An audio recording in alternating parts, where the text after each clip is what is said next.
Aujourd'hui, on commence ensemble une grande aventure. On va partir d'une page blanche pour créer un site web de A à Z. À la fin de cette série, vous aurez la possibilité de créer votre propre portfolio, prêt à être mis en ligne pour montrer vos projets au monde entier. Cette série est conçue pour les grands débutants, mais même si vous avez déjà touché un peu au code, ce sera une excellente remise à niveau. Et moi je vous dis, c'est parti. Avant tout, nous passons vite fait à la théorie qui est très importante lors de la création d'un site internet, car on va utiliser trois langages de programmation. Le premier sera le HTML. Le HTML, c'est le squelette de votre site.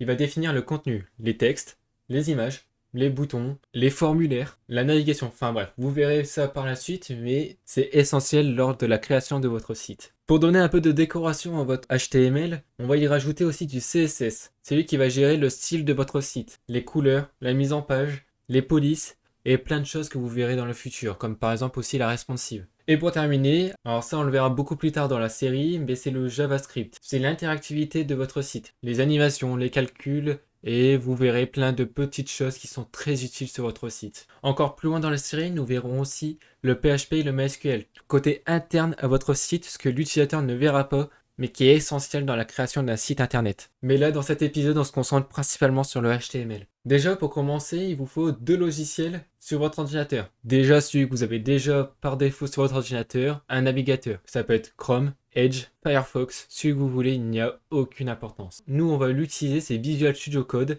mais vous avez le droit d'utiliser un autre si vous voulez, comme Sublime Text par exemple. Pour installer Visual Studio Code, vous avez juste à taper Visual Studio Code, logique, et vous arrivez sur le premier lien, donc c'est celui de Microsoft, donc vous cliquez dessus, et vous appuyez sur Download. Je vais pas le faire parce que moi j'ai déjà installé, et donc c'est pas vraiment utile de vous le montrer, surtout qu'il va mettre une erreur en disant vous avez déjà installé, voulez-vous, enfin bref. Mais vous suivez le programme d'installation au final. Arrivé ici, vous aurez votre raccourci VS Code qui sera juste ici. Vous avez tout simplement à double-cliquer et vous arriverez ici. Rien de compliqué, mais avant de créer le dossier et le reste du site, une petite extension qui s'appelle Live Server. Donc pour aller dessus, vous allez sur le petit logo qui est ici, extension, et vous tapez Live Server. Vous prenez le tout premier. Cette petite extension va vous permettre de modifier en temps réel votre page sans que vous ayez besoin de recharger le site à chaque fois. Et en plus, alors ça je vous conseille en général sur tous vos projets sur Visual Studio Code, vous allez dans File et vous appuyez sur Autosave. Ça vous permet d'éviter de faire enregistrer ou CTRL S. Maintenant on retourne vite fait sur le bureau, mais vous allez où vous voulez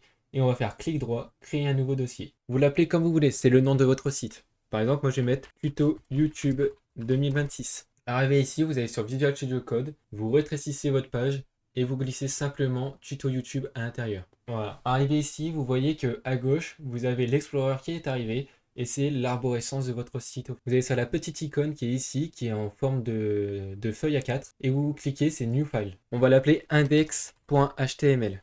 Pourquoi index? C'est simplement que votre navigateur va prendre par défaut ce nom-là pour dire que c'est votre page d'accueil. Arrivé ici, vous voyez qu'il n'y a rien, c'est tout à fait normal. Pour commencer, vous allez simplement appuyer sur point d'exclamation et faire entrer. Plein d'informations apparaissent au même endroit, mais on va en parler juste après. Déjà, pour faire court, on va parler avant des balises. Une balise, c'est ça par exemple. Ça, tout ce que vous voyez entre les chevrons, ce sont des balises. Et pour créer une balise, comme vous avez vu, c'est début de chevron. Vous notez, par exemple, pour du texte, enfin pour un titre, c'est H1, et vous la fermez. Vous mettez votre texte, par exemple, abonnez-vous à la chaîne. Et en fait, à l'intérieur, il vous a réécrit exactement la même balise, sauf qu'il a rajouté un petit slash qui est très important, parce que c'est à la fin de votre balise. C'est très important de le mettre. À part dans certains cas où vous verrez, c'est pas ici, on le mettra directement en fait à la fin ici. Par exemple, pour faire des sauts de ligne, qui sont très rarement utilisés aussi. On peut aller sur le site, par exemple, vous appuyez sur Go Live, et vous voyez qu'ici, il y a écrit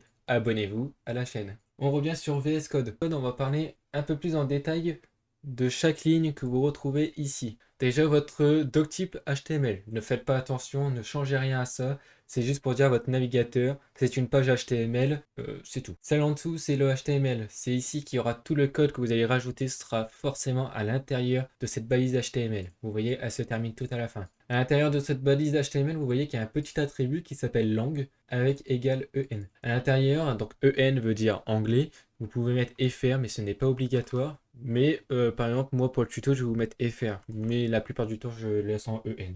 Juste en dessous, vous voyez qu'il y a la balise id qui est juste ici. Et donc ça, c'est la tête de votre site. C'est ici qu'il y aura les réglages au final. Donc vous pouvez voir déjà méta. avec l'attribut char7, UTF-8. Si vous connaissez déjà un petit peu l'informatique, vous savez que UTF-8, c'est juste pour englober tous les caractères qui existent dans le monde, enfin la majorité des caractères qui existent dans le monde. Donc vous la laissez comme ça, c'est très important. En tout, vous avez là une autre balise méta, mais ne faites pas attention à celle-là. Vous la laissez comme elle est, on n'y touchera pas, enfin moi j'y touche jamais en fait à celle-là. Et juste en dessous, vous avez la balise title, donc le titre. C'est le titre de votre onglet de navigation. Par exemple, on peut mettre tuto YouTube avec un espace. C'est possible de mettre des espaces, il n'y a aucun problème sur ça. Quand vous allez sur votre navigateur, vous voyez ici il y a écrit tuto YouTube. Et vous voyez, elle est bien fermée par une balise id avec un slash. Juste en dessous, vous avez la balise body. C'est le corps de votre site. C'est ici que vous allez écrire tout votre code. C'est très important de mettre tout ici. Par exemple, tout à l'heure, on avait mis la balise titre H1 ici. Et bien sûr, c'est très important de la refermer. Et donc, après, comme je vous ai dit tout à l'heure,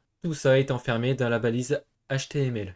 Maintenant, on va voir un petit truc qui est sur le site. Vous voyez qu'il y a écrit abonnez-vous à la chaîne, mais c'est du noir sur blanc. Vous comprenez, c'est pas très beau. Je vais vite fait voir avec vous le CSS. On va faire une petite ligne de code, mais c'est surtout au prochain épisode où on verra réellement comment faire du CSS. La méthode que je vais vous montrer là, vous pouvez la refaire ici, mais la prochaine fois, évitez à tout prix de faire ici, c'est déconseillé. Vous allez aller dans votre balise H1 et faire espace et vous allez rajouter un attribut. Bah regardez, il vous le propose déjà. Par exemple, style, donc c'est le style de votre H1, la couleur de votre H1 que nous on va mettre.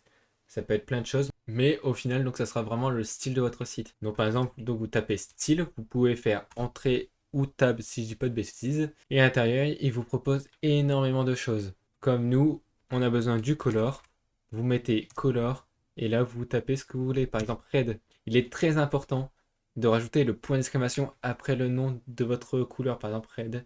Point d'exclamation, c'est très important. Et surtout fermé par des guillemets s'ils y sont pas. Vous savez que les couleurs de base sont très limitées et vous voulez par exemple mettre une couleur que vous voulez et qui n'est pas à l'intérieur de ce que Visual Studio Code vous propose. C'est très simple, c'est ce qu'on appelle l'hexadécimal. Vous allez juste écrire hashtag et à l'intérieur par exemple, là il vous propose FF000, c'est red, c'est le rouge. Donc ça c'est l'hexadécimal, je pourrais vous en faire un tuto un jour si vous le souhaitez, il n'y a aucun problème sur ça. Mais faites pas attention pour le moment. Là, vous voyez, c'est rouge, mais par exemple, si vous cliquez ici, vous avez la possibilité d'avoir toutes les couleurs qui existent. Et par exemple, nous, on va décider de mettre un petit rouge orangé. Vous avez aussi la possibilité de changer l'intensité. Par exemple, vous voulez que ça soit légèrement visible, genre à 50%. Vous allez voir que quand on va dans le navigateur, bah, vous avez déjà en orange, mais en plus, il est légèrement transparent. Vous voyez, si je remets l'intensité à fond, on voit totalement l'orange. Mais bon, comme je vous ai dit, on verra vraiment ça dans le prochain épisode, parce que nous allons créer le fichier style.css qui sera connecté à votre index.html. Mais là, le CSS, on verra surtout ça au prochain épisode. Et puis c'est déjà la fin de cette vidéo. Dans le prochain épisode, nous verrons le CSS, mais nous verrons aussi qu'il existe d'autres balises de texte, en plus du H1. Par exemple pour les paragraphes, etc. Vous verrez bien à ce moment-là. Mais si la vidéo vous a aidé, n'oubliez pas de mettre un like, ça soutient énormément la chaîne. Abonnez-vous et activez la cloche des notifications pour ne rien rater de mes prochaines vidéos. Et si vous avez des questions ou autres, n'hésitez pas à mettre un commentaire en dessous de cette vidéo. Et puis moi je vous dis à la prochaine.